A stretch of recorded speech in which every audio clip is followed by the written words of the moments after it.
Hello, friends, and welcome into the Cowboys Report. I am Tom Downey, back with some rumors and news around the Dallas Cowboys, and we'll begin with Zeke Elliott because, well, he's once again back in the headlines for maybe not great reasons. Now, I'm sure many of you saw this. If you haven't, Zeke got caught saying he was faded on his Twitch stream, which people took as Zeke admits he's high. That's what Sports Illustrated claimed, and Zeke did not like that whatsoever, because Zeke said he was referring to the drinks he said he had on the stream, and then threatened to sue Sports Illustrated for defamation as a result, because somehow this is just classic Zeke, whether or not he was high or drunk. I've heard faded used both ways. Some say that means it only means weed. Some say it only means alcohol. In the end, who really cares, actually, because it's not going to result in NFL discipline, right?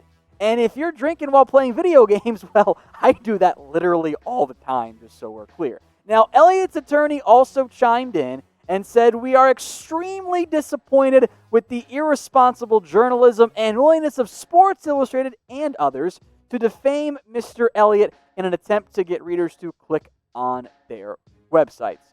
Now, maybe Zeke shouldn't be saying he's faded on his Twitch stream. Whatever. I don't really get bothered by it that much.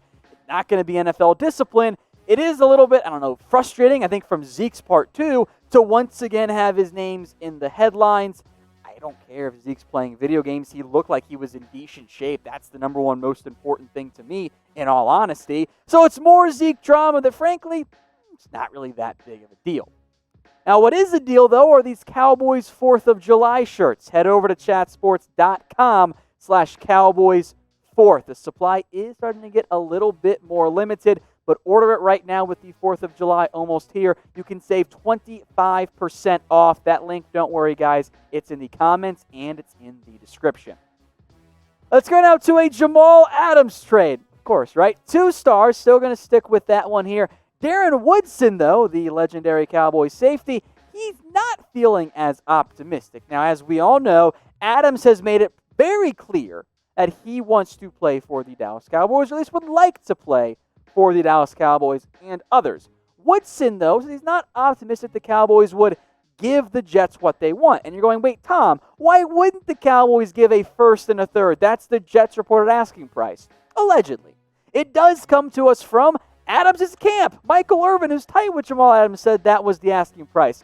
Meanwhile, the Jets keep saying, no, we don't want to trade Adams. No, Jamal, you cannot go search for a trade partner. Jets don't want to trade him. And if we're being honest, kind of like Earl Thomas all over again, the team that has the safety doesn't want to trade him to the Cowboys because they don't want him there. They don't want to give in. So what is the percent chance that the Dallas Cowboys end up landing Jamal Adams? Someone asked me on Twitter, is it 100%? No, it's not even close. Frankly, I put like a 20%. There's a chance of it, absolutely. I'm still not convinced that in the end, the Jets just don't go, you know what, Jamal, fine. Here's your money. We love you. And then everything ends up being fine, because relationships work better when there's a ton of money involved, right? Speaking of a ton of money, how about Dak Prescott? Should he play on the tag? There's a very strong argument from Dak's perspective. And there is an argument that the Cowboys should not want that to happen either. So I'll give it 2 stars. On the flip side, from Dak's perspective, if you're trying to absolutely maximize your contractual earnings, you should go full Kirk Cousins and just play on the tag. But from the Cowboys' viewpoint, that's not what you want, because the player's maximizing their earnings, right? Now, again, we've brought up this hypothetical example many times before. I think it's still pretty accurate. If it's around $35 million per year, Dak wants 4 years, the Cowboys want 5. Well, this is why. Because 5 years from now, quarterbacks are probably going to get more than $43 million a year. So it's understandable that Dak would want a shorter contract to go kind of like what Russell Wilson and others have done and try and double or triple dip in the very lucrative quarterback extension and quarterback contract market. Now, on the other side of this here, in terms of truly maximizing those earnings, Dak knows what he's likely going to get over the next couple of years. He knows that in 2020, if there is no extension, he's going to get $31.4 million per year. That's going to be the franchise tag amount. That is set in stone. As long as there is a season, he gets paid. In 2021, that balloons to $37.7. You can do the math there. You're at about $34.5 million per year over 2 tags. That's about your minimum extension cost that Dak would accept. And by the way, 2 tags and then getting paid in a big, big way, very similar to Kirk Cousins. So let's continue along with that idea in this hypothetical. Let's give Dak a 3-year fully guaranteed deal.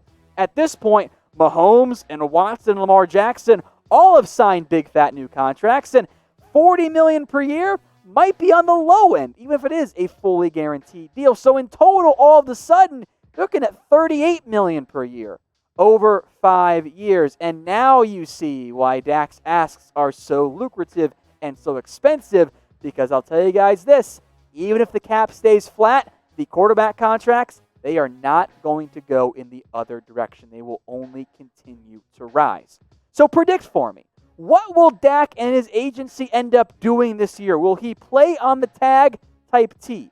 Will he end up getting a big, fat, lucrative extension that we hate in year 1 and then go, oh, wait, it's not that bad? You think it's that one? Type E. Let's go now over to Jourdan Lewis. Is there a clean slate for Jourdan Lewis regardless of height? Well, that last part, maybe not so much. I'll give it 3 stars. I do believe that with the new coaching staff, a complete new coaching staff on the defensive side of the ball coming in, there is a bit of a clean slate for Jourdan Lewis, and that's what he told the Cowboys website. The Cowboys, though, have made it clear that part of this upcoming quote isn't exactly accurate. Here's what Jourdan Lewis said. They said that everyone has a clean slate. It doesn't matter how big, how tall, how long you are, or how long you've been here. It doesn't matter. If you can play ball, they want to see you in that position to go and compete for that job. Now, I believe the back half there, that it will be an open competition, and if Jourdan Lewis is one of the 3 best corners, he's going to start. But I don't believe, based on the Cowboys' draft and free agency plans, that they really view Jourdan Lewis as a long-term starter, because they signed Anthony Brown. And the common theme across the 3 players they signed beyond Anthony Brown and drafted, big, long corners. That's simply not Jourdan Lewis. Now, he's a playmaker, and I value that out of him. The issue is, he gives up some plays as well. I, of course, as many of you know, one of the founding members of Team Free Jourdan. I am concerned that freeing Jourdan might have to occur by putting him on a different team. Even this year, I am not sure he ends up starting. If Trevon Diggs earns a role, it's Jourdan Lewis versus Anthony Brown, and the Cowboys paid one of them like a starter already. So will Lewis start? Cast your votes for me. Y for yes, N for no. I think many of you are going to type in your Y. Just be prepared for the possibility that that's not actually what ends up happening. Let's talk some free agency options for the Cowboys. How about Taylor Gabriel, followed by actually both the Dallas Morning News and Blogging the Boys most recently? I'll give it 2 stars. I am open to this idea. We do need to remember that Gabriel, despite his diminutive size, isn't actually a slot receiver. He's more of an outside receiver. But I am looking for depth at the wide receiver spot because I love my top 3 guys, right? Cooper and Gallup and Lamb. My God, that's awesome. Devin Smith, Cedric Wilson, John V. Johnson, Noah Brown, Ventel Bryant, it's not great. And I'm probably not going to get 2018 Taylor Gabriel unless he's pressed into duty. But if he is because of injuries, I feel much better about that wide receiver depth. And if I can get him for $1 million or $2 million and he can provide some great depth for me, I'd be on board with that one. Now, Blogging the Boys also threw out some other receiver options that the Cowboys could elect to consider. Tavon Austin intrigues me because he has special teams value. I am interested in Paul Richardson. Now, he's been banged up a lot as of late, but he does bring outside speed, which, beyond Devin Smith and John V. Johnson, I think that vertical number 4 receiver role very much open and a possible upgrade could be had for the Cowboys. They also mentioned Jaron Brown, who I just don't think is actually all that good.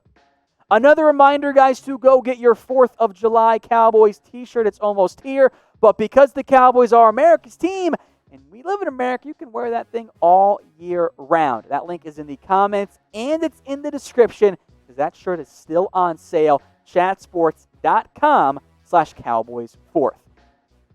Another free agent option, this one from the Dallas Morning News, because John Owning loves him, Cam Wake. I am intrigued by it. Now, as you'll see in a bit, the sack production has gone down, and Cam Wake at this point is one of the oldest dudes left in the NFL. And he was cut by Tennessee before free agency. He's now 38 years old. Crazy, right? There's simply not much left in the tank for him. And I will make note, he technically turns 39 and like the playoffs time. But 38 is what we'll call it here. The sack productions have dipped, and that seems like a big concern, right? Yes, but I like to look at pressure rates too. And Cam Wake's pressure rate hasn't actually dropped back down. Now at his age, I'm not convinced that he'll continue to be around a ridiculous 17%, or that he'll finish off as many as he used to in his prime. But I'll tell you what, if I'm going to have two players who are going to get me a handful of sacks, I would rather have a high pressure rate out of Cam Wake than a low pressure rate from someone like Dorrance Armstrong. Wake's better. Now, of course, long term, you're still kind of hoping that Dorrance Armstrong could be that guy for the Cowboys.